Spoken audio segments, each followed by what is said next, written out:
Sejahtera untuk kita semua. Yang saya hormati Ibu Kepala Sekolah, yang saya hormati pula rekan guru dan pegawai. Pertama-tama patutlah kita memanjatkan puji dan syukur kehadirat Tuhan Yang Maha Esa karena atas berkat dan rahmat-Nya serta napas kehidupan yang Dia berikan sehingga pada kesempatan ini kita bisa berkumpul di tempat ini untuk mengikuti diseminasi budaya positif yang akan dibawakan oleh calon guru penggerak angkatan 10, yaitu teman guru kita Ibu Elsa. Untuk mempersingkat waktu, kita mulai kegiatan kita ini dengan doa. Kepada Ibu Diana saya meminta untuk memimpin kita dalam doa.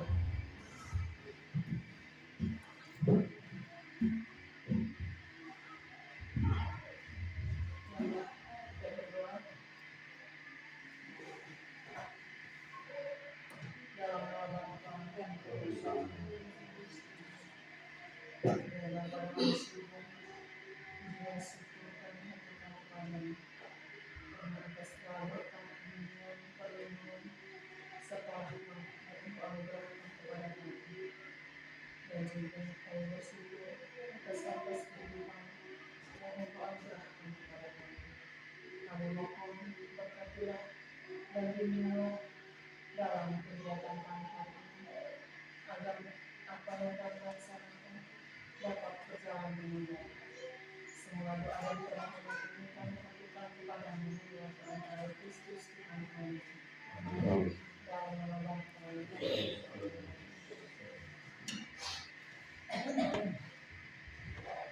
Terima kasih Ibu Diana yang sudah membuka kegiatan kita ini dengan doa.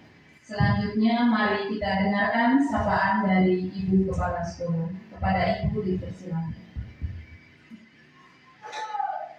Terima kasih Ibu Lili. Selamat pagi untuk kita semua. Bapak Ibu guru yang saya hormati,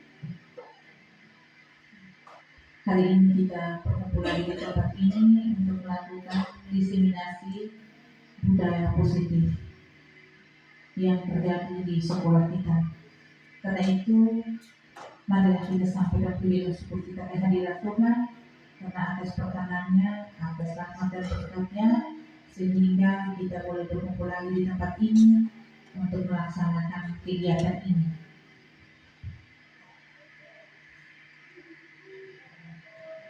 Bapak Ibu, dari 19 guru pegawai yang hadir kita hari ini beberapa perkalangan, tetapi bukan berarti beberapa kita yang hadir di sini bukan menjadi penghalang untuk kita melaksanakan kegiatan ini.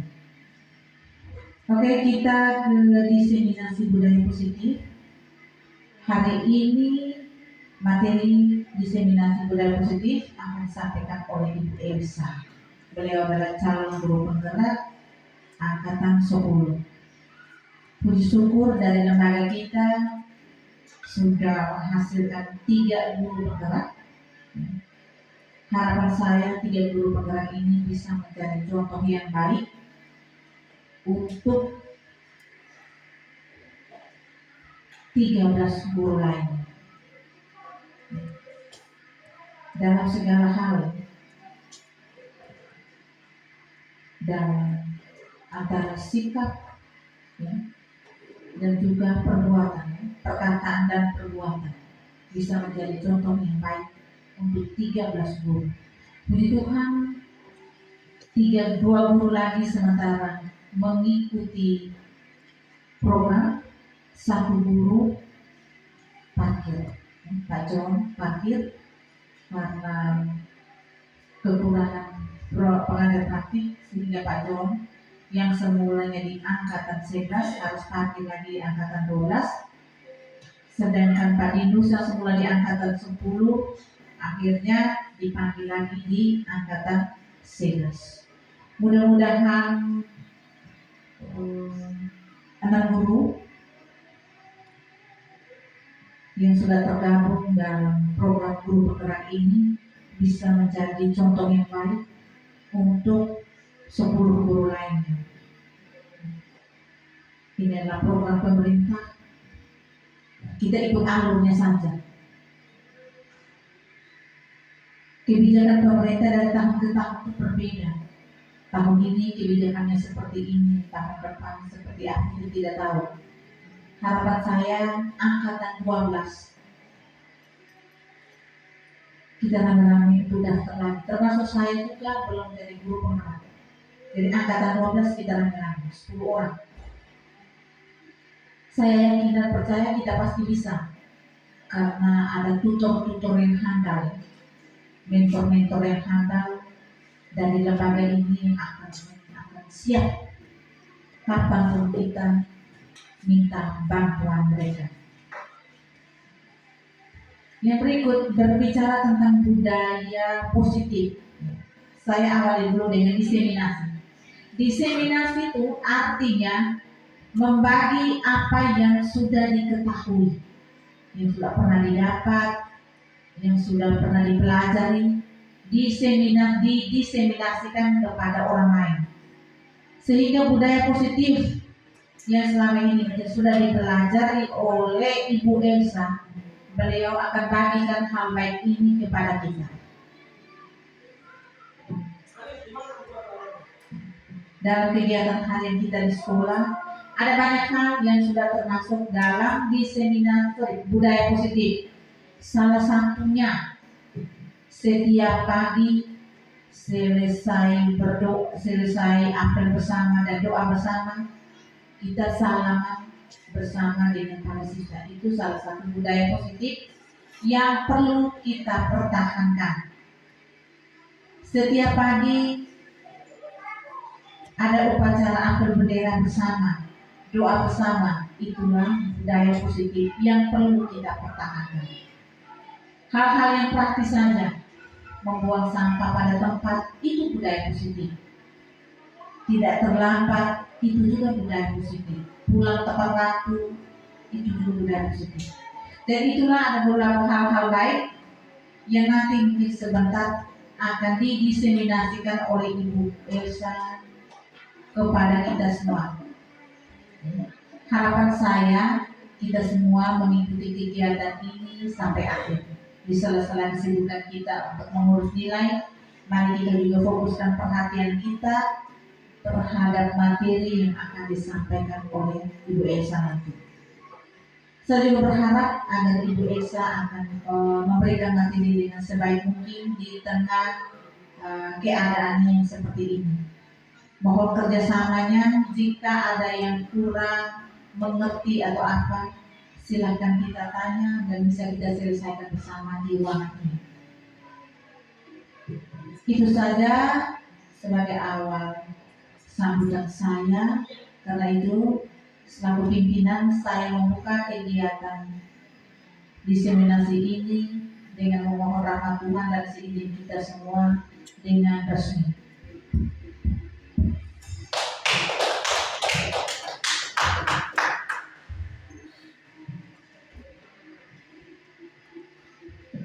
Baik, terima kasih Ibu Kepala Sekolah yang sudah memberikan beberapa informasi untuk kita semua dan sekaligus membuka kegiatan diseminasi budaya positif. Kesempatan selanjutnya kami berikan kepada Ibu Elsa untuk memaparkan materi terkait dengan budaya positif. Kepada Ibu Elsa, dipersilakan.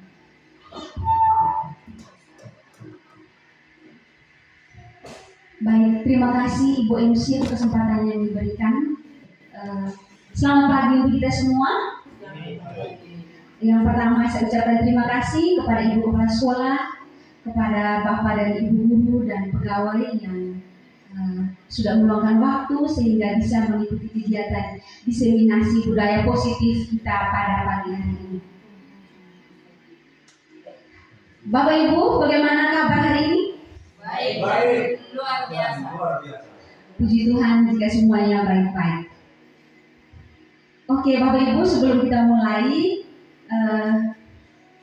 saya meminta kita semua memberikan senyum selama 30 detik. Saya meminta menghadap ke kiri dan ke kanan teman kita. Ayo, sehingga kita bisa mewujudkan aura-aura positif. Dan waktu dimulai dari sekarang. Silakan saling memberikan senyum kepada teman di samping kiri dan kanan. Baik, terima kasih. Rupanya Bapak Ibu Guru sudah memberikan aura-aura positif yang sangat luar biasa di pagi hari ini. Baik Bapak Ibu, sebelum kita memulai materi kita, di depan sudah disediakan kesepakatan untuk forum diseminasi kita hari ini. Oleh sebab itu saya minta kita memberikan kesepakatan kita, mengutarakan apa yang harus kita lakukan untuk hari ini. Silakan bisa mengacungkan tangan untuk menambahkan beberapa kesepakatan yang sudah ada di depan, kesepakatan formatif. Silakan, ayo. Tidak boleh merokok. Tidak boleh merokok. Tidak boleh merokok, oke. Tidak boleh merokok di dalam ruangan. Masih ada?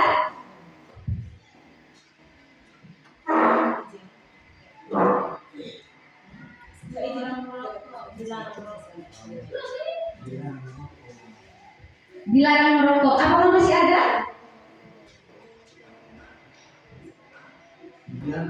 Yang pertama, menghargai siapapun. Yang kedua, menjadi pendengar yang baik. Yang ketiga, dilarang merokok untuk menjaga kesehatan. Mengikuti kegiatan dengan sepenuhnya. Mengikuti kegiatan dengan sepenuhnya. Terima kasih. Berbicara bila diminta. Berbicara bila diminta atau diberi kesempatan. Dan dari saya sendiri penambahan mengikuti kegiatan dengan riang gembira, ya, atau senyum. Mengikuti kegiatan dengan senyuman, dengan semangat. Tepuk tangan dulu untuk kita semua.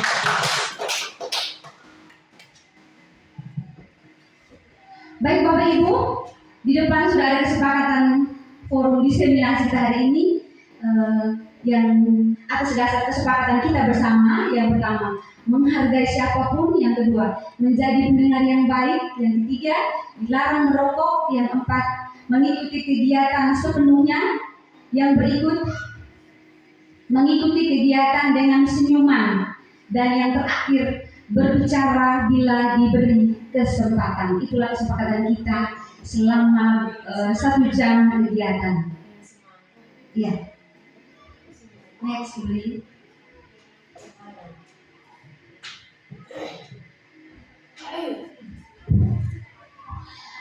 Budaya positif. Berbicara tentang budaya positif, saya ingin bertanya, pernahkah Bapak Ibu mendengar kalimat budaya positif? Pernah, ya. Budaya positif. Tentunya kita sudah pernah mendengar. Apa itu budaya positif? Mungkin bisa mengutarakan pendapat tentang budaya positif. Sesuatu yang baik yang perlu dipertahankan.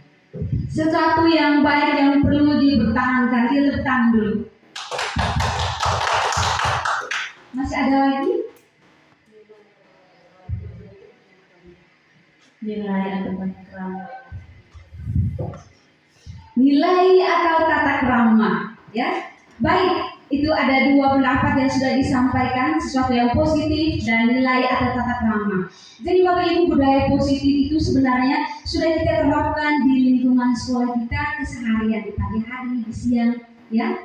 Itu berkaitan tentang hal-hal yang positif, hal-hal atau nilai-nilai kebajikan yang harus kita terapkan. Itu yang dinamakan budaya positif. Jadi selama ini sudah kita terapkan di sekolah itu budaya positif. Mungkin kita tidak menyadari kalau selama ini merupakan nilai-nilai positif, ya. Tapi luar biasa sudah kita terapkan. Baik, Bapak Ibu, untuk mewujudkan budaya positif di sekolah, maka kita perlu menerapkan konsep-konsep sebagai berikut. Di depan kita ada 6 konsep yang harus kita terapkan untuk mewujudkan budaya positif ini. Dan 6 konsep ini tentunya saling berkesinambungan ya. Dia berkaitan antara satu dan lainnya. Yang pertama, konsep yang pertama itu disiplin positif. Yang kedua, motivasi perilaku manusia. Konsep yang ketiga, keyakinan sekolah atau kelas. Yang keempat, kebutuhan dasar manusia. Yang kelima, posisi kontrol restitusi. Dan yang terakhir, konsep segitiga restitusi. Itu keenam konsep tentang budaya positif yang saling berkaitan. Yang pertama, kita lihat konsep yang pertama itu disiplin positif. Disiplin positif, berbicara tentang disiplin, itu tentunya yang ada dalam pikiran kita, itu berkaitan dengan peraturan yang ada di lingkungan kita. Dan disiplin positif di sini itu merupakan cara kita bagaimana mengajarkan kepada anak untuk bertanggung jawab, untuk menumbuhkan kesadaran diri, untuk menerapkan nilai-nilai kebajikan. Jadi tadi sudah saya sampaikan bahwa untuk menumbuhkan disiplin positif itu harus yang mulai dari dalam diri, sehingga seseorang itu bisa menerapkan nilai-nilai kebajikan ya. Kalau misalnya kita berdisiplin hanya karena sebuah aturan, itu tentu tidak akan bertahan ya. Itu tidak bertahan lama dan itu bersifat sementara. Tetapi kalau misalnya disiplin itu ada mulai dari dalam diri kita sendiri berdasarkan kesadaran, itu akan bertahan lama. Disiplin positif lebih ke arah disiplin diri yang dapat mengontrol diri dalam melakukan segala tindakan. Ya, kalau kita sudah ada disiplin diri, dia akan mengontrol diri kita untuk melakukan segala tindakan. Jadi itu pentingnya disiplin dari dalam diri. Disiplin diri dapat membuat murid memahami, menyadari, memotivasi internal, bukan akibat paksaan, pujian ataupun hukuman. Ya, itu tadi disiplin diri itu sesuatu yang berada dari dalam, tidak berdasarkan paksaan atau sesuatu dari luar. Ya, atau karena saya disiplin karena ingin mendapatkan pujian, atau saya disiplin karena ingin mendapatkan penghargaan. Tidak ya, tentunya disiplin itu sesuatu yang berasal dari dalam diri, sehingga sifatnya itu bertahan lama. Dan Bapak Ibu, di lingkungan sekolah kita sudah kita terapkan nilai-nilai kebajikan. Di sini saya mengambil kembali nilai-nilai kebajikan yang sudah kita terapkan di sekolah kita, yaitu berkaitan dengan profil pelajar Pancasila atau kita biasa sebut P5. Di depan itu ada 6 karakter dalam profil pelajar Pancasila. Yang pertama, beriman dan bertakwa pada Tuhan Yang Maha Esa. Yang berikut mandiri, yang berikutnya berkebinekaan global, bergotong royong, kreatif, dan bernalar kritis. Ini yang sudah ada di lingkungan sekolah dan nilai-nilai kebajikan yang sudah ada di dalam di lingkungan sekolah kita yang kita terapkan. Oke Bapak Ibu, tadi berkaitan dengan konsep yang pertama, yaitu tentang budaya nilai positif. Yang berikut kita masuk ke konsep yang berikut, motivasi perilaku manusia. Baik Bapak Ibu, berkaitan dengan motivasi perilaku manusia, ada 3 motivasi perilaku yang melekat dalam diri manusia. Jadi seseorang itu bertindak, ada 3 motivasi yang melekat dalam diri kita. Yang pertama, kita lihat yang pertama. Motivasi yang pertama, seseorang itu berperilaku atau melakukan sesuatu untuk menghindari ketidaknyamanan atau hukuman. Ya, itu motivasi yang pertama. Misalnya, saya kasih contoh Ibu Elsa. Ibu Elsa ini datang pagi atau tepat waktu hanya untuk menghindari ketidaknyamanan atau hukuman. Saya datang pagi dan saya takut nanti dihukum, atau nanti saya tidak nyaman juga dengan Ibu Lili sebagai guru piket gitu. Itu motivasi perlakuan saya yang pertama. Yang kedua, untuk mendapatkan imbalan atau penghargaan dari orang lain, ya. Jadi motivasi yang kedua itu seseorang berperilaku hanya karena untuk mendapatkan imbalan atau penghargaan dari orang lain. Yang ketiga, motivasi yang ketiga, untuk menjadi orang yang mereka inginkan dan menghargai diri sendiri dengan nilai-nilai yang mereka percaya. Jadi motivasi yang ketiga ini, seseorang berperilaku hanya ingin agar mereka dihargai. Mereka mendapat nilai-nilai yang mereka percaya. Ya. Itu motivasi perilaku yang ada atau yang melekat dalam diri manusia. Baik, kita lanjut ke konsep yang berikut, yaitu keyakinan sekolah atau keyakinan kelas. Berbicara tentang keyakinan sekolah atau keyakinan kelas, di sini kita lihat yang pertama, guru berperan dalam mewujudkan terbentuknya keyakinan sekolah atau kelas dengan adanya kesepakatan antara guru dan murid. Jadi Bapak Ibu, berkaitan dengan keyakinan kelas atau keyakinan sekolah ini, dia berbeda dengan yang namanya aturan. Ya. Kalau aturan itu dibuat sepihak, ya, sepihak yang membuat aturan dan diterapkan oleh semua orang yang ada di lingkungan itu aturan. Tetapi kalau misalnya keyakinan sekolah atau keyakinan kelas, ya, kita berbicara lebih banyak kita sebagai Bapak Ibu guru berkaitan dengan keyakinan kelas, itu merupakan satu kesepakatan antara guru dan siswa yang meyakini bahwa hal ini bisa saya lakukan. Itu keyakinan kelas, ya. Sehingga tidak ada unsur yang namanya saya melakukan ini karena saya takut dengan aturan, tidak, ya. Tetapi kalau namanya kesepakatan itu dilakukan secara bersama, artinya dia yakini bahwa dia bisa melakukan kesepakatan itu atau keyakinan itu. Keyakinan sekolah atau kelas berupa pernyataan-pernyataan universal yang mudah dipahami dan harus diterapkan di lingkungan sekolah atau di kelas kita masing-masing. Jadi bahasa yang digunakan itu sederhana, ya. Kalau misalnya peraturan itu bahasanya dilarang merokok. Tetapi kalau misalnya keyakinan menjaga kesehatan.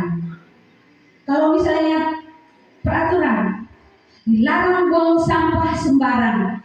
Lalu kalau misalnya keyakinan kelas menjaga kebersihan atau buang sampah pada tempatnya, itu keyakinan kelas atau keyakinan sekolah, ya. Jadi dia berbeda, kalimatnya itu, bahasanya itu berbeda. Baik Bapak Ibu, di sini ada contoh keyakinan sekolah atau kelas. Jadi yang pertama itu, ini contoh keyakinan kelas. Di dalam kelas itu kami meyakini ini bahwa sangat penting untuk menghormati semua orang dan barang milik orang lain. Setiap anggota kelas perlu belajar, senang, melakukan tugas, saling menghargai dan merasa aman. Jadi Bapak Ibu, di dalam ruangan kelas kita ini sudah hampir semua kelas sudah ada yang namanya kesepakatan kelas. Iya kan Bapak Ibu? Iya. Baik, dari kelas 7 saya melihat sudah ada kesepakatan kelas 8 dan juga kelas 9. Luar biasa. Mari kita tepuk tangan dulu untuk itu semua. Baik. Oke, Bapak Ibu, sebelum kita melanjut ke materi atau konsep berikut, saya minta kita berdiri untuk melakukan ice breaking bersama.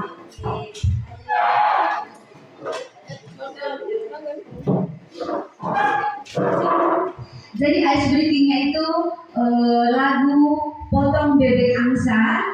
Nadanya lagu Potong Bebek Angsa, tetapi kalimatnya atau kata-katanya kita rubah jadi nana ini dan nunu.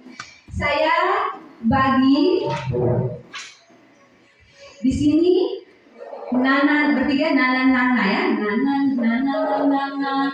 Kalau ini bahasanya ini, kalau ini nunu. Jadi harus ingat nana, nini, nunu. Nadanya tetap potong bebek angsa. Lalu kalau saya tunjukkan nana, kalau saya tunjuk seperti ini nana ya, nini, nunu.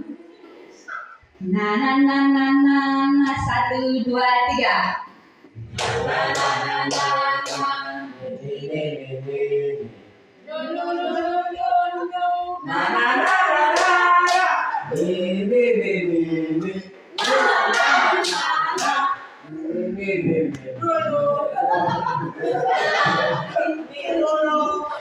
Kurang fokus, ulang kita ulang ya.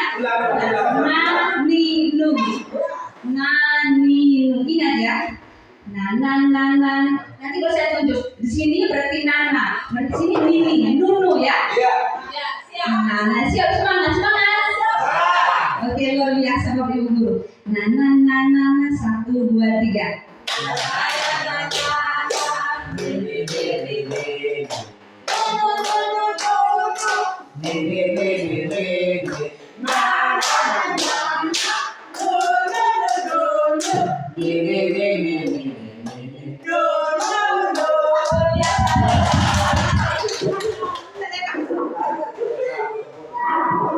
Terima kasih Bapak Ibu guru, luar biasa ice breaking-nya sangat semangat hari ini. Dan aura-aura positifnya juga masih sangat nampak. Baik, Bapak Ibu kita lanjut ya ke konsep yang berikut, yaitu kebutuhan dasar manusia. Jadi Bapak Ibu berbicara tentang kebutuhan dasar manusia, manusia tidak luput atau tidak bisa menghindar dari yang namanya kebutuhan dasar manusia. Jadi berbicara tentang kebutuhan dasar manusia, ada yang pernah mendengarkan itu? Ada beberapa kebutuhan dasar manusia. 3, makan. Kebutuhan akan makan, kebutuhan dasar manusia. Pakaian dan Pakaian, perumahan, ini guru-guru biologi, guru bahasa Inggrisnya luar biasa ya. Menurut saya yang pertama kebutuhan anak kemasan dunia yang bisa dilihat oleh Imam. Yang kedua itu berkaitan dengan kebutuhan untuk kebutuhan diri sendiri, harus merealisasikan. Jadi yang terakhir, kalau dari dari diri itu ada yang pada seperti yang paling penting. Yang ketiga adalah realisasi diri. Baik, yang tertinggi adalah kebutuhan akan realisasi diri ya. Tapi yang pertama tadi saya ingat bahwa kebutuhan akan duniawi. Luar biasa, tepuk tangan untuk kita semua dulu. Jadi Bapak Ibu, berbicara tentang kebutuhan dasar manusia, ketika seorang murid melakukan suatu perbuatan yang bertentangan dengan nilai-nilai kebajikan, itu sebenarnya karena mereka gagal untuk memenuhi kebutuhan dasar mereka. Ya. Kita lihat ada 5 kebutuhan dasar manusia ya. Apa yang disampaikan itu tidak salah ya, benar ya. Yang pertama, kebutuhan bertahan hidup. Itu seperti yang disampaikan oleh Ibu Betty, Ibu Yani ya. Kebutuhan akan makan dan lain-lain itu kebutuhan yang pertama ya. Lalu yang kedua, kebutuhan akan kasih sayang. Dalam kebutuhan kasih sayang ini dia membutuhkan untuk diterima oleh orang lain, dihargai, disayang, ya, diperhatikan oleh orang lain. Itu kebutuhan akan kasih sayang. Lalu yang ketiga, kebutuhan akan penguasaan. Kebutuhan akan penguasaan atau kebutuhan pengakuan atas kemampuan. Ada seseorang yang ingin bahwa saya ingin agar bisa diakui oleh orang lain. Seseorang itu dia yang bisa diandalkan. Nah, itu yang disebut dengan kebutuhan akan penguasaan. Ya.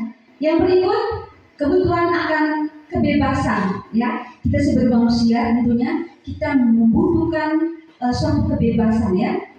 Tidak perlu harus ikut apa yang diperintah atau diinginkan, tetapi kebutuhan kebebasan.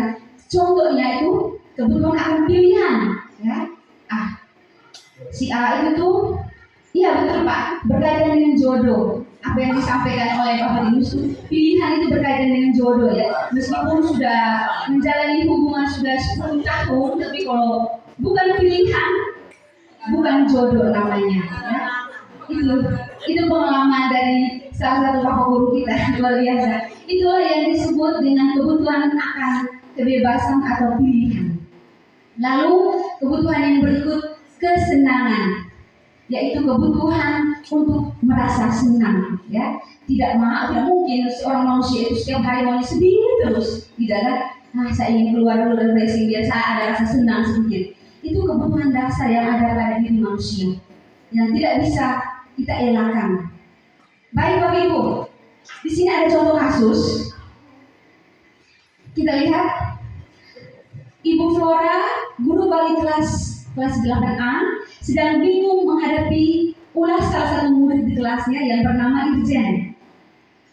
Beberapa anak telah mengeluh kelakuan Irjen yang seringkali meminta bekal makan siang mereka dengan cara paksa. Jika Bapak atau Ibu menghadapi situasi seperti Ibu Flora, apa yang akan Bapak Ibu lakukan? Menurut Bapak Ibu, kira-kira alasan Irjen melakukan hal itu karena apa? Bagaimana Ibu Lili?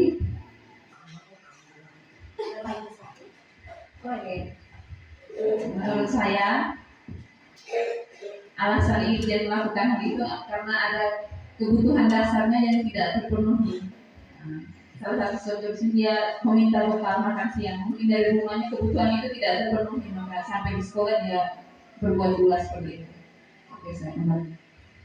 Baik, terima kasih Ibu Lili. Tepuk tangan dulu untuk Ibu Lili. Jadi menurut Ibu Lili benar ya? Adakah yang lain? Terima kasih. Dari ilustrasi ini, menurut saya bahwa dari segi itu seperti kita lihat lagi tadi ada beberapa poin itu kebutuhan manusia itu saya ambil yang pertama yang saya bertahan hidup. Mungkin dia di situ yang bertahan hidupnya masih kuat. Baik, terima kasih Ibu Betty dan Ibu Lili yang sudah berpendapat berkaitan dengan contoh kasus di atas. Jadi benar sekali ya apa yang disampaikan oleh kedua teman guru kita, bahwa dari kasus yang dihadapi oleh Ibu Flora itu karena gagal memenuhi yang namanya kebutuhan dasar manusia. Ya, kita lihat yang pertama, alasan Irjen yang pertama, karena ia lapar dan orang tuanya tidak membawakannya bekal makan siang, maka kebutuhan dasar yang sedang berusaha dipenuhi oleh Irjen adalah kebutuhan untuk bertahan hidup. Ya, seperti yang diberikan contoh tadi bahwa karena tidak memiliki makan, maka itulah yang dilakukan oleh Irjen karena tidak memenuhi kebutuhan dasar manusia yang pertama. Lalu alasan yang kedua, karena dia merasa senang temannya jadi memperhatikan dia. Ya, ketika temannya melaporkan tindakannya itu kepada Ibu Flora dan gurunya memberitahu ke orang tuanya, sehingga orang tuanya jadi memperhatikan dia, maka kebutuhan dasar yang sedang dipenuhi Irjen adalah kebutuhan akan kasih sayang dan rasa diterima. Ya, itu alasan kedua Irjen melakukan hal itu. Lalu kita alasan yang ketiga dari si Irjen, karena temannya jadi takut dengan dia dan menuruti keinginannya, maka sebetulnya Irjen sedang berusaha memenuhi kebutuhan dasarnya akan kekuasaannya. Dia membutuhkan kekuasaannya. Misalnya tadi saya kasih contoh. Itu alasan yang ketiga. Lalu yang berikut, Irjen merasa bosan dengan bekal makanan yang dibawakan ibunya dari rumah karena ibunya selalu membawa bekal yang sama. Oleh karena itu, dia ingin mencoba makanan teman-temannya yang beraneka ragam. Maka Irjen sedang berusaha memenuhi kebutuhannya akan kebebasan. Lalu alasan yang berikut, ia melakukan karena iseng saja dan ia menikmati ekspresi wajah teman-temannya yang kesal ketika dia mengambil makanan orang lain dan teman-teman itu merasa marah, murka, dan dia senang melihat ekspresi teman-temannya. Teman-temannya kesal, tapi kok dia senang? Karena menurut dia ekspresi teman-temannya itu lucu. Maka Irjen sedang berusaha memenuhi kebutuhan akan kesenangan. Baik Bapak Ibu, itu materi tentang kebutuhan dasar manusia. Kita lihat konsep yang berikut, yaitu posisi kontrol restitusi. Di depan kita ada 5 posisi kontrol restitusi, ya.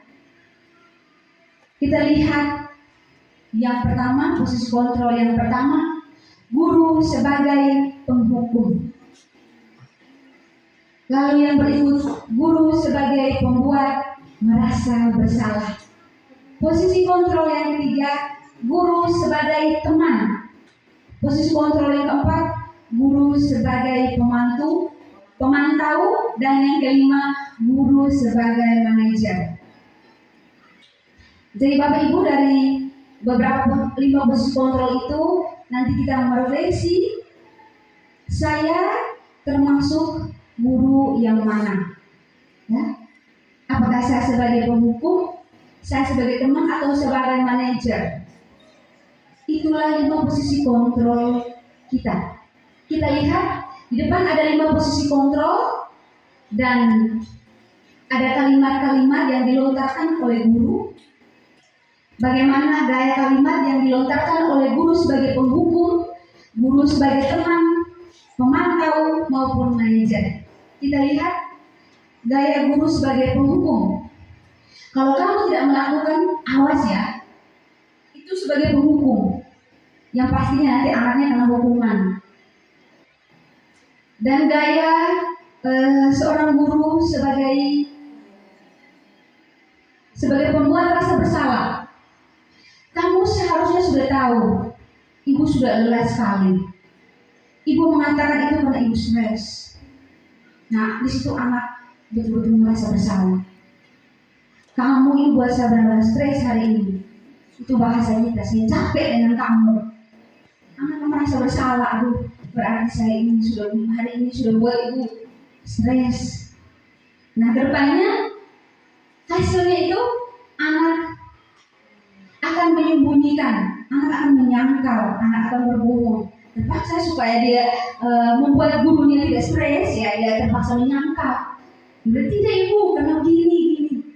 Nah itu hasilnya. Kalau kita sebagai pembuat anak merasa bersalah.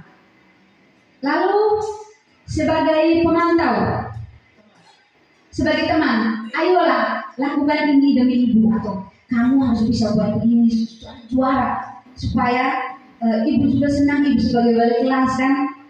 Itu bahasa yang digolontarkan oleh guru sebagai teman. Kamu harus juara, kamu harus bisa lawan dari kelas 7, kelas 8, kelas 9, kamu harus bisa lawan, kamu di kelas harus juara. Supaya ibu juga berbangga. Itu posisi guru sebagai teman. Lalu kita lihat hasilnya. Hasilnya anak akan ketergantungan. Itu ketergantungan, ya. Saya buat jadi juara supaya saya punya wali kelas, itu senang. Itu ketergantungan. Kaitan dengan dunia berkualitas itu, kalau posisi sebagai teman, murid meletakkan guru sebagai orang yang sangat penting di dunia berkualitas. Itu sebagai teman. Lalu kalau sebagai penghukum tadi, kaitan dengan dunia berkualitas itu, murid meletakkan guru di luar dunia berkualitas. Meskipun ada hal baik yang sudah pernah kita lakukan, tetapi karena kita memberikan hukuman, itu akan teringat di dalam benak anak-anak kita sampai mereka selesai bersekolah. Bahkan kalau saya tanya Bapak Ibu guru ini, apakah masih ingat Bapak Ibu guru dari SD dan SMA yang pernah kasih hukuman? Masih ingat? Ada yang tidak pernah dihukum? Ada yang masih ingat? Masih ingat. Itu hal-hal yang tidak mengenakan, masih di SMA dulu. Kadang-kadang seperti yang disampaikan Biasa itu benar. Jadi posisi penghukum ini memberikan sebuah cerita yang tidak baik untuk murid ke depannya. Jadi ada masalah-masalah itu, kejadian-kejadian itu tetap ini seperti melakukan hukuman, seperti pukul, kekerasan fisik begitu. Jadi itu akan terbawa terus sampai kapan. Jadi masih membekas seperti itu. Trauma. Baik Bapak, terima kasih. Itu ungkapan hati dari seorang guru ya, yang sekarang sudah jadi guru tetapi masih merasakan, masih membekas kesakitannya sampai sekarang. Sudah menikah, sudah punya anak, bahkan sudah jadi pengawas, ya, sudah ada berita kelulusan luar biasa. Tapi kesakitan itu masih membekas di benak Bapak Musawin ya. Luar biasa. Itu akibat dari posisi kontrol yang pertama, yaitu sebagai penghukum ya. Jadi itu bagaimana kita mengingat bahwa sebagai penghukum itu betul-betul membekas dalam pikiran anak sampai kapanpun, sampai mati dia mesti ingat, ibu ini dulu pukul saya ini sampai telinga ini. Itu bahaya itu ya. Itu bisa penjara itu kalau sekarang. Baik Bapak Ibu, itu posisi kontrol sebagai penghukum. Kita lihat sebagai manajer.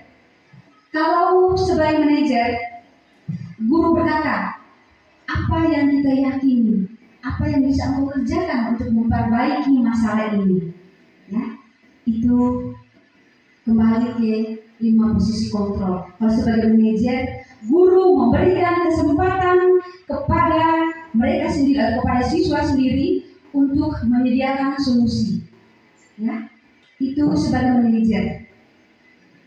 Jadi bukan kita yang menyiapkan solusi, tetapi mereka menyadari akan perilakunya itu berkaitan erat dengan materi sebelumnya, yaitu berkaitan dengan keyakinan, ya, apa yang dia yakini, ya. Jadi kalau berkaitan dengan masalah yang dia lakukan, guru sebagai manajer dia bertanya, apa yang engkau yakini, apa yang bisa engkau kerjakan untuk memperbaiki masalah ini? Menurut engkau kira-kira ini harus bagaimana? Kembali ke diri anak tersebut, itu sebagai manajer. Lalu hasil anak menjadi membuat seorang yang kuat, ya, pribadi yang kuat, karena itu yang dia yakini, yang berasal dari dalam dirinya. Solusi juga itu yang disampaikan olehnya. Dan yang berikut kita lihat kaitan dengan dunia berkualitas. Dalam posisi kontrol sebagai manajer, murid meletakkan dirinya sebagai individu yang positif dalam dunia berkualitas. Dia merasa dia berada di sisi yang positif, dia dihargai, dia memiliki kesempatan untuk berubah menurut keyakinannya, ya. Dan tugas kita itu mengarahkan, itulah posisi kontrol guru sebagai manajer. Lalu dampak pada murid itu mengevaluasi diri, bagaimana cara memperbaiki diri. Itu posisi kontrol sebagai manajer. Dan Bapak Ibu ketahui di dalam guru penggerak itu yang kami dapat itu posisi kontrol yang pertama sebagai penghukum itu sudah tidak ada lagi. Itu sudah dihapus. Itu kemarin yang saya dapat dari Bapak fasilitator saya, Bapak Josi Siram, bahwa penghukum itu sudah tidak ada lagi di dalam guru penggerak. Jadi di sekolah-sekolah juga itu tidak perlu lagi yang ada namanya guru sebagai penghukum. Ya. Sepakat ya Bapak Ibu guru? Sepakat. Mari tepuk tangan dulu. Baik, kita lihat ke konsep yang berikut, posisi kontrol restitusi. Di antara kelima posisi kontrol tersebut, guru menggunakan posisi kontrol sebagai manajer. Itu yang disarankan untuk kita semua, bahwa kita harus berada pada posisi kontrol sebagai manajer. Sebagai manajer, guru membuat sesuatu bersama murid, mempersilahkan murid bertanggung jawab dan mendukung murid agar dapat menemukan solusi. Jadi kita mendukung mereka untuk menemukan solusinya sendiri. Ya. posisi kontrol restitusi. Selain itu, posisi manajer mengacu pada restitusi yang dapat menjadikan murid sebagai manajer bagi dirinya sendiri sehingga dapat tercipta identitas positif pada diri murid. Ya, itu tadi bahwa dari keenam konsep itu saling berkaitan. Yang berikut kita lihat ke konsep yang terakhir yaitu segitiga restitusi. Berbicara tentang segitiga restitusi. Segitiga restitusi itu salah satu cara di mana kita menyelesaikan suatu konflik atau masalah yang dihadapi siswa dengan menggunakan model segitiga restitusi. Di dalam segitiga restitusi ini ada 3 tahap yang perlu kita perhatikan. Tahap yang pertama itu menstabilkan identitas. Yang kedua, validasi tindakan yang salah. Dan yang ketiga, menanyakan keyakinan. Menstabilkan identitas, ya. Siswa bermasalah. Mereka datang. Tugas kita sebagai seorang guru dengan posisi kontrol manajer, tentunya yang pertama kita menstabilkan identitas, menstabilkan dulu siswa. Mungkin ada yang datang dengan menangis atau datang dengan rasa ketakutan karena sudah berbuat salah atau melanggar keyakinan. Jadi dia datang, duduk, kita persilakan, kita kasih stabilkan dia dulu sehingga dia tidak grogi atau merasa takut dan lainnya, dia rasa nyaman dulu. Itu ada pun bahasa menstabilkan identitas dilakukan berdasarkan prinsip bahwa membuat kesalahan adalah bagian dari proses pembelajaran. Anak datang duduk, kita tidak langsung, kau buat masalah tadi? Tidak ya, kita menggunakan bahasa yang positif ya. Membuat kesalahan adalah bagian dari proses pembelajaran. Nah, kamu buat kesalahan hari ini, ibu percaya itu merupakan sebuah proses pembelajaran. Atau ibu juga dulu pernah melakukan kesalahan atau kekeliruan, tetapi di sini ibu tidak sedang melihat siapa yang salah atau siapa yang benar. Ya, itu bahasa positifnya untuk menstabilkan identitas.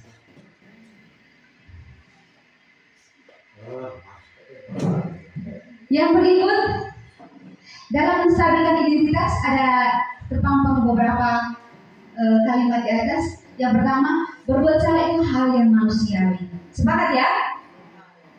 Berbuat salah itu hal yang manusiawi. Yang kedua, tidak ada manusia yang sempurna. Itu bahasa-bahasa untuk menstabilkan siswa. Yang ketiga, kita pasti bisa menyelesaikan permasalahan ini. Bapak atau ibu tidak tertarik untuk mencari tahu siapa yang benar, siapa yang salah. Ya? Tetapi ibu lebih tertarik untuk menyelesaikan masalahmu. Yang berikut, kalau kamu menyalahkan dirimu sendiri terus-menerus, apakah kamu bersikap baik pada dirimu sendiri? Kalau terus menyalahkan diri, apakah itu baik untuk kamu? Tidak kan? Baik. Yang berikut, validasi tindakan yang salah. Validasi tindakan yang salah dilakukan berdasarkan prinsip bahwa setiap perilaku berupaya memenuhi suatu kebutuhan tertentu. Sehingga guru atau orang tua akan bergeser pada pemikiran stimulus respon menjadi proaktif, serta akan lebih mengenali dan mengakui kebutuhan murid atau kebutuhan anak. Ya, di sini prinsipnya bahwa setiap perilaku berupaya untuk memenuhi suatu kebutuhan tertentu. Dia melakukan ini karena ini. Dia datang terlambat, jangan sampai tadi ban motornya pecah di perjalanan. Ya, bisa seperti itu. Lalu yang berikut, validasi tindakan yang salah. Ada beberapa kalimat di atas. Kamu pasti punya alasan mengapa kamu melakukan itu, yang harus kita tahu dari anak itu sendiri. Alasan apa sehingga engkau seperti ini? Apa yang penting bagi kamu? Kamu boleh tetap berusaha menjaga sikap itu, tapi tambahkan sikap yang lain yang baru ya. Itu bahasa positifnya. Yang berikut, maukah kamu belajar cara lain untuk mendapatkan yang kamu butuhkan tanpa harus memukul atau yang lain-lain kan? Untuk mendapatkan ini kau tidak perlu seperti ini. Ya, itu bahasa memvalidasi tindakan yang salah. Lalu kita lihat tahap yang berikut, menanyakan keyakinan. Jadi kita kembali ke keyakinan kita atau kesepakatan yang sudah kita buat bersama tadi, ya. Ketika seorang anak melakukan atau melanggar kesepakatan itu, dia dipanggil dan menyelesaikan dengan cara segitiga restitusi dan tahap segitiga restitusi yang terakhir itu menanyakan keyakinan. Apa nilai yang kita percaya di kelas kita? Nilai atau nilai keyakinan di kelas kita. Sesuai apa yang sudah kau buat ini. Kira-kira nilai apa yang sudah kita yakini di kelas kita tadi? Itu yang pertama. Nilai-nilai apa yang telah kita sepakati? Ya, kesepakatan kelas tadi. Misalnya anak yang seperti IJ tadi sudah melanggar nilai apa? Itu atas kesepakatan bersama antara guru dan siswa. Lalu yang berikut, kelas yang ideal itu seperti apa? Ya, yang engkau mau kelas itu yang bagaimana? Mau kelas yang nyaman itu ya seperti apa menurut engkau? Sehingga ketika kita melontarkan keyakinan kelas yang sudah dibuat bersama, anak akan sendiri sadar bahwa ini keyakinan yang sudah dibuat bersama, tetapi saya sendiri yang melanggar. Seperti itu. Lalu yang berikut, kamu ingin jadi anak yang seperti apa? Kita bertanya kembali kepada diri anak tersebut. Baik Bapak Ibu, seorang guru yang baik harus memiliki kemampuan dalam mewujudkan budaya positif di sekolah. Kita berusaha bersama-sama untuk bisa mewujudkan budaya positif di sekolah kita. Dan untuk mewujudkan budaya positif itu tentu kembali lagi ke dalam 6 konsep yang sudah kita dapatkan hari ini. Mulai dari disiplin positif sampai yang terakhir segitiga restitusi.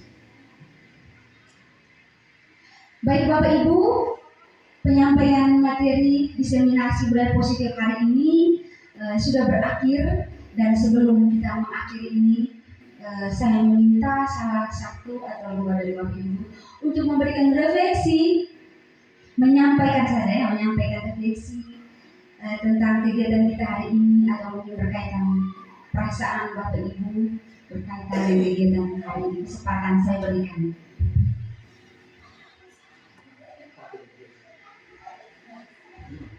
Disampaikan perasaan.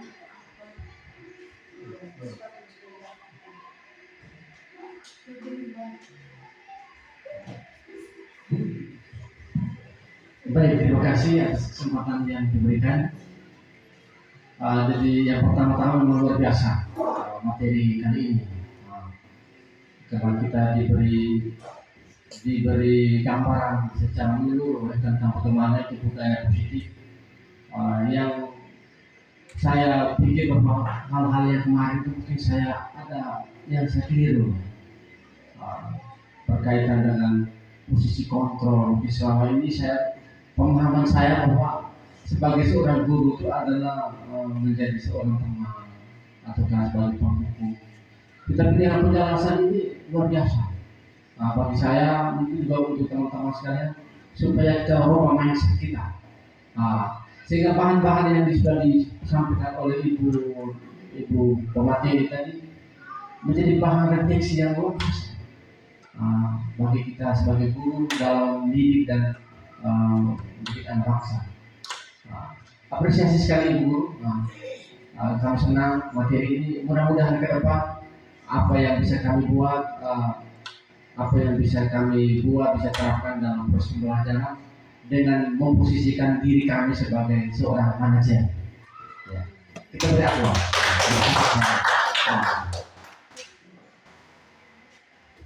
Baik, terima kasih Bapak Dinus untuk refleksinya. Mungkin masih ada teman-teman lain yang ingin memberikan refleksi.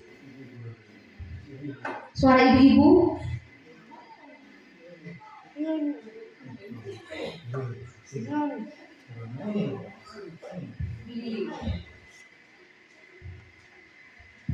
Baik, terima kasih Ibu Elsa atas kesempatan yang diberikan. Sangat luar biasa materi hari ini, menggugah hati kami terkait dengan budaya positif. Kedepannya mungkin kami bisa belajar banyak tentang teori fungsi kontrol kita sebagai guru, yaitu sebagai manajer. Selama ini mungkin saya pribadi mungkin menyimpang dari teori fungsi kontrol sebagai guru. Mungkin kami masih sebagai teman atau membuat merasa bersalah. Untuk hukuman sampai saat ini saya belum hukum anak, tapi kalau sebagai teman ya ternyata salah kalau belum pas hanya sebagai teman, seharusnya sebagai manajer. Jadi ini kita mendidik anak, semoga dengan materi ini kami bisa memperbaiki apa kekeliruan kami sebelumnya, sehingga bisa mendidik anak bangsa ke depannya lebih baik. Terima kasih. Baik, mari kita beri tepuk tangan dulu. Terima kasih untuk Pak dan Ibu yang sudah memberikan refleksi berkaitan dengan diseminasi budaya positif hari ini, dan itu Ibu Elsa juga baru mulai belajar tentang budaya positif dan lain-lain, dan mari kita sama-sama merubah seperti yang disampaikan oleh Bapak Dimus dan Ibu ini berkaitan dengan mindset kita untuk melihat kembali dengan posisi kontrol kita sebagai guru, yaitu sebagai manajer. Semoga apa yang kita harapkan, yang kita inginkan akan kita terapkan secara bersama-sama. Kita sama-sama berkolaborasi dengan teman-teman semua sehingga bisa mewujudkan impian kita bersama itu, yaitu budaya positif. Mari kita beri tepuk tangan untuk kita semua. Waktu selanjutnya saya kembali ke Ibu Elsa.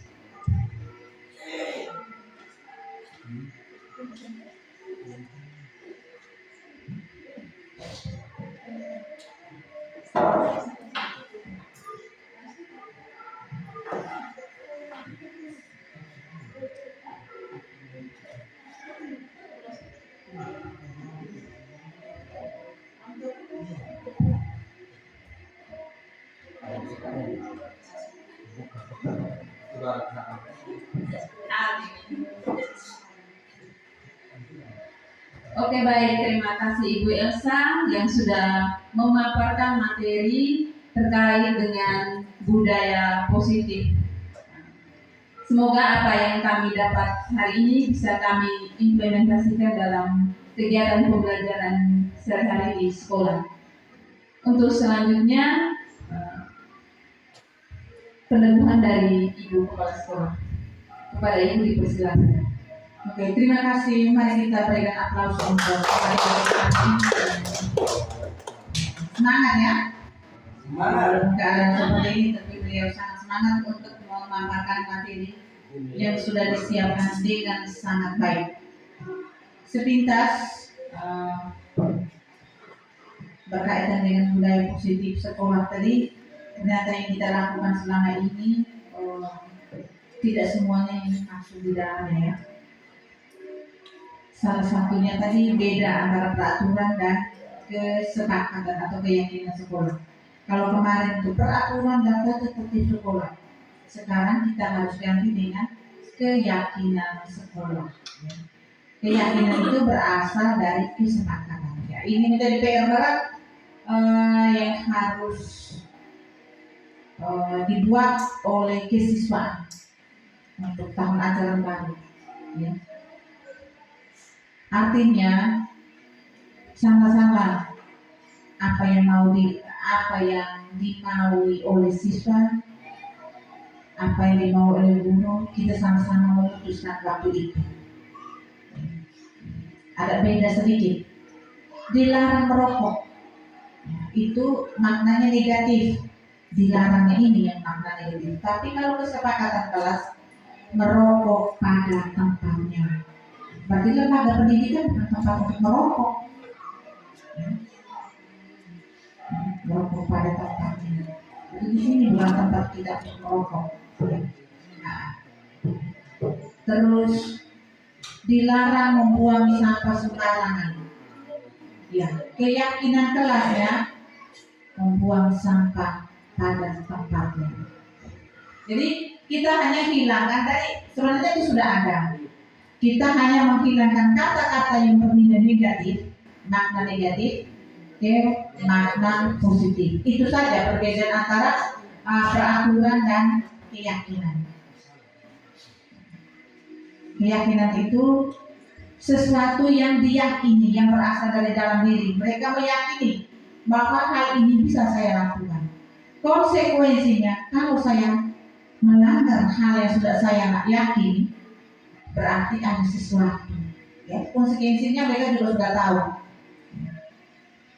Hadir tepat waktu. Kadang-kadang hadir di sekolah 15 menit sebelum pelajaran dimulai. Ya, itu aturan. Sebelumnya ini hadir tepat waktu. Konsekuensinya kita sudah tahu bahwa 15 menit sebelum pelajaran dimulai harus hadir. Kalau kita lewat dari itu, konsekuensinya ada.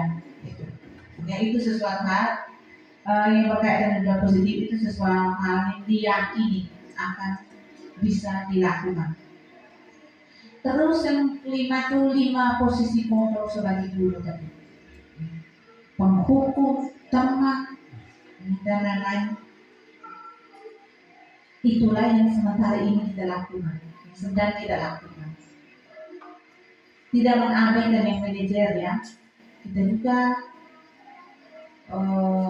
secara tidak sadar kita juga berada pada posisi itu manajer. Hanya mungkin waktu itu tidak kita sadar. Tetapi mungkin persentasenya lebih sedikit daripada sebagai penghukum atau sebagai teman. Saking sebagai teman, kadang-kadang anak senggol kita juga tidak bisa dilepaskan. Nah, itu saking kita anggap mereka teman. Sehingga hari ini kita disadarkan oleh pemateri bahwa menjadi guru itu sulit. Jangan bilang menjadi guru itu gampang. Menjadi guru itu sulit. Bagaimana kita harus memposisikan diri kita di saat ada kasus yang sedang kita hadapi. Posisi saya harus di mana sekarang? Anak nyontek, posisi saya harus di mana? Saya penghukum, saya teman, atau saya manajer? Karena itu mari kita terus belajar dan belajar.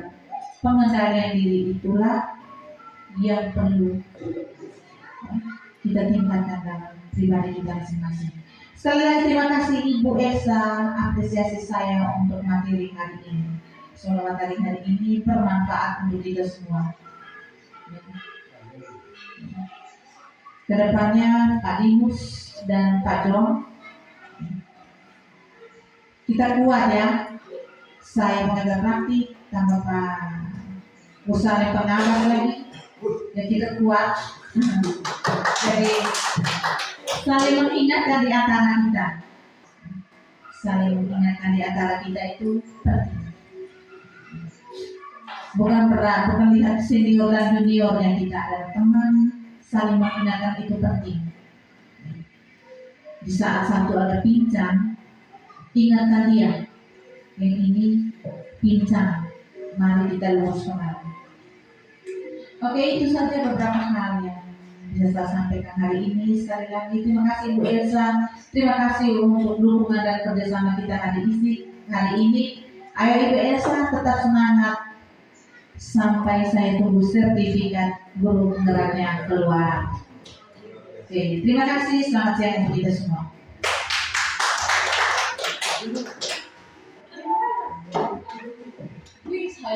Itu belum doa sudah.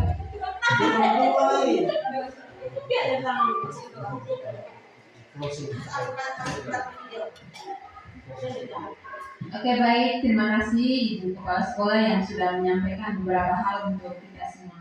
Untuk selanjutnya kita tutup kegiatan kita dengan doa. Kepada Ibu Yana sekali lagi saya persilakan.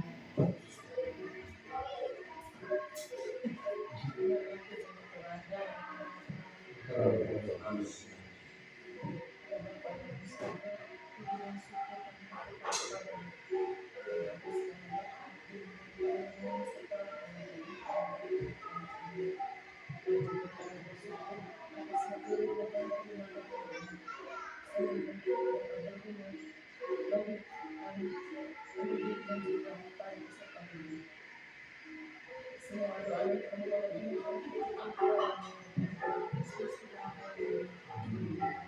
dan Sebelum kita si Ibu Diana, sebelum kita mulai nilai-nilainya bagaimana?